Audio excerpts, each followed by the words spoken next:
Bonjour à toutes et à tous, et bienvenue dans Destructeur du Monde, le podcast qui explore les heures les plus sombres de l'histoire. Aujourd'hui, on va au Chili dans les années 70 et 80 pour parler de l'accession au pouvoir et du règne d'Augusto Pinochet. Générique.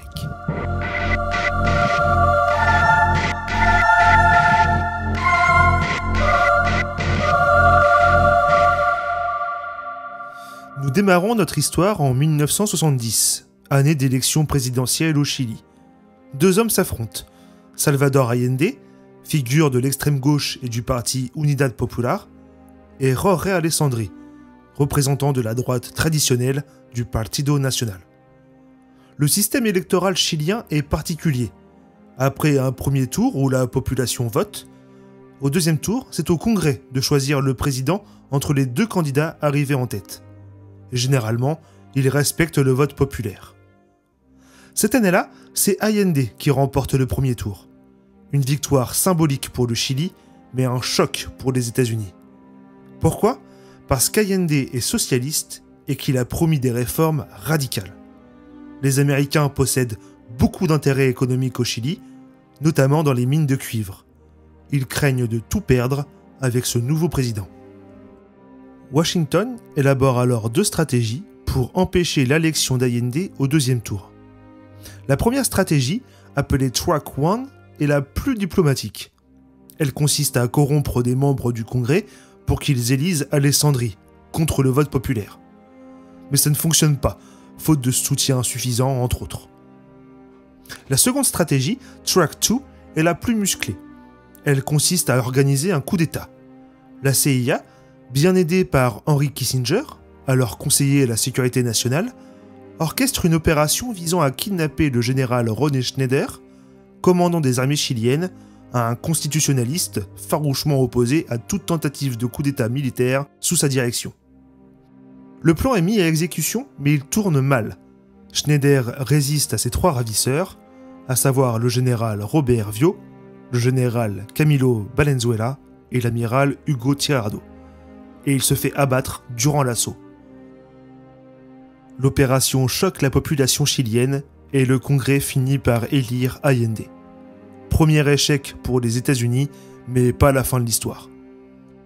Allende devient président et met en place des réformes audacieuses. Augmentation des salaires, gratuité des soins médicaux, redistribution des terres agricoles, nationalisation des banques et des mines, notamment de cuivre, et retraite à 60 ans. Ces mesures divisent profondément la population. D'un côté, elles séduisent les classes populaires. De l'autre, elles effraient les grandes fortunes et riches propriétaires terriens et déplaisent fortement aux Américains. Et comme si ça ne suffisait pas, Allende se rapproche des Soviétiques ainsi que de Fidel Castro.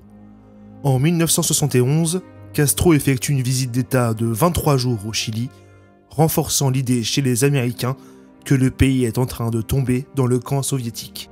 Voilà comment Edward Corey, ancien ambassadeur américain au Chili de 1967 à 1971, présente la vision américaine sur cette amitié entre le Chili et Cuba. In judging the creation of a Santiago-Havana Vu la création d'un axe Santiago-La Havane en Amérique latine, à une époque où toutes les conditions sociales nécessaires à une révolution impliquant beaucoup d'agitation et de violence étaient réunies, il était logique pour les États-Unis de voir la création d'un tel axe comme une influence hautement déstabilisante et comme une propagation de l'influence soviétique. Nixon passe alors à l'offensive économique. L'objectif ? Faire crier l'économie chilienne. Les États-Unis bloquent l'exportation du cuivre et financent les grèves massives qui paralysent le pays, comme celle des chauffeurs routiers en 1972. Résultat, inflation galopante, pénurie, marché noir. La situation devient intenable pour la population chilienne et de fait pour Allende. Le 29 juin 1973, une première tentative de coup d'État échoue, mais le climat reste explosif. Le 22 août 1973, l'Assemblée nationale vote à 81 voix contre 47 une motion qui accuse le président Allende, je cite, de ne pas respecter la loi et la Constitution, et elle demande aux forces armées de choisir, là encore je cite, entre la légitimité parlementaire et la légitimité gouvernementale.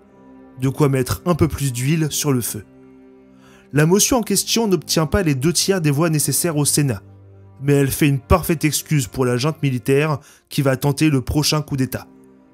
Ce même 22 août 1973, Carlos Prats, ministre de la Défense et commandant en chef des armées, donne sa démission car lui non plus n'a plus la confiance de son armée. En partant, il recommande à Allende de nommer Augusto Pinochet au poste de commandant en chef des armées. Pinochet était alors réputé comme étant un constitutionnaliste, comme l'était Schneider, et d'être inoffensif. Erreur fatale. À l'aube du coup d'État, l'inflation était de 300%. Le 11 septembre 1973, à 6 h du matin, l'armée prend la ville de Valparaiso et coupe les communications. Puis elle prend d'assaut La Moneda, le palais présidentiel chilien à Santiago, qui tombe aux mains des militaires à 14 h 30. L'armée ordonne à Allende de démissionner. Allende refuse et donne un dernier discours avant de se suicider au sein même du palais. Voici ses derniers mots. Vive le Chili, vive le peuple, vive les travailleurs.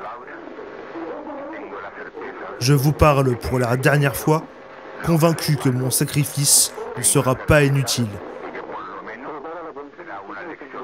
Et que la félonie, la lâcheté et la trahison seront châtiées, tout au moins moralement.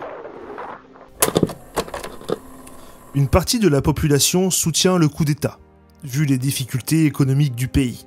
Et Augusto Pinochet, fort de son statut de commandant en chef des armées, devient le chef de la junte militaire. Dès sa prise de pouvoir, il dissout le Congrès, suspend les activités politiques et suspend la Constitution de 1925. Il bannit les partis politiques de gauche et commence à mettre en place son système de terreur, à commencer par une chasse aux sorcières où de nombreux leaders ouvriers de gauche sont arrêtés et où plusieurs centaines de personnes sont sommairement exécutées. Certains corps seront retrouvés bien après leurs arrestations, comme ces 14 paysans arrêtés le 15 octobre 1973 et découverts dans les fours à chaux d'une mine abandonnée à Lonquén le 30 novembre 1978. Du 30 septembre au 22 octobre, Pinochet prend un groupe de gradés pour former un escadron de la mort, aujourd'hui connu sous le nom de Caravane de la mort, qui, à bord d'un hélicoptère, parcourt le pays du nord au sud en s'arrêtant dans les différentes bases militaires où étaient détenus des opposants politiques pour les assassiner. Cet escadron a fait 97 morts et quelques-uns de ses membres vont avoir d'autres responsabilités dans le système de terreur de Pinochet. Parmi eux, le général Manuel Contreras, qui est nommé en novembre 1973 à la tête de la DINA, une police politique qui a pour fonction d'éliminer toute opposition à la junte militaire. Aussi membre de l'escadron, le colonel Marcelo Moren Brito, qui a dirigé la Villa Grimaldi, une prison clandestine où 4500 personnes ont été emprisonnées et torturées, et dont 226 personnes sont mortes entre ces murs ou en ont disparu. Marcelo Moren Brito sera plus tard condamné à 300 ans de prison pour crimes contre l'humanité. Le stade national de Santiago est lui aussi transformé en prison, les vestiaires en salle de torture. Ce stade est devenu une prison à ciel ouvert pour 7000 détenus. Pinochet élimine également ses opposants en exil via différentes opérations. Parmi elles, l'opération Colombo, qui fait 119 victimes en 1975, ou encore l'opération Condor, une opération conjointe entre plusieurs dictatures d'Amérique du Sud, avec le soutien des États-Unis, qui a fait 60 000 morts entre 1975 et 1983, dont la moitié en Argentine. Parmi les victimes de ces opérations, Carlos Prats, mort avec sa femme à Buenos Aires dans l'explosion de sa voiture le 30 septembre 1974. Même méthode pour le chef de l'opposition chilienne en exil à Washington, Orlando Letelier, le 21 septembre 1976. Les Américains vont mal prendre cette action menée par le Chili sur son territoire, ce qui va rafraîchir leur relation ensuite. Dans le même temps, pour redresser l'économie du pays, Pinochet fait appel aux Chicago Boys, des économistes chiliens formés à l'université de Chicago, adeptes du néolibéralisme. Leur politique favorise les grandes entreprises et creuse les inégalités. En 1974, l'inflation atteint 700% et en 1976, 25% des Chiliens n'ont plus de revenus. Mais la peur paralyse la population et le 11 septembre 1980, Pinochet fait voter une nouvelle constitution dans des conditions opaques pour célébrer les 7 ans de la dictature. Cette nouvelle constitution renforce le pouvoir de Pinochet et lui permet de privatiser les caisses de retraite et l'assurance maladie. Seule consolation, la constitution prévoit également une transition démocratique en 1988.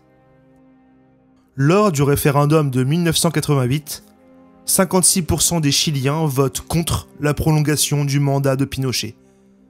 Pinochet quitte le pouvoir en 1990, mais reste chef des armées jusqu'en 1998.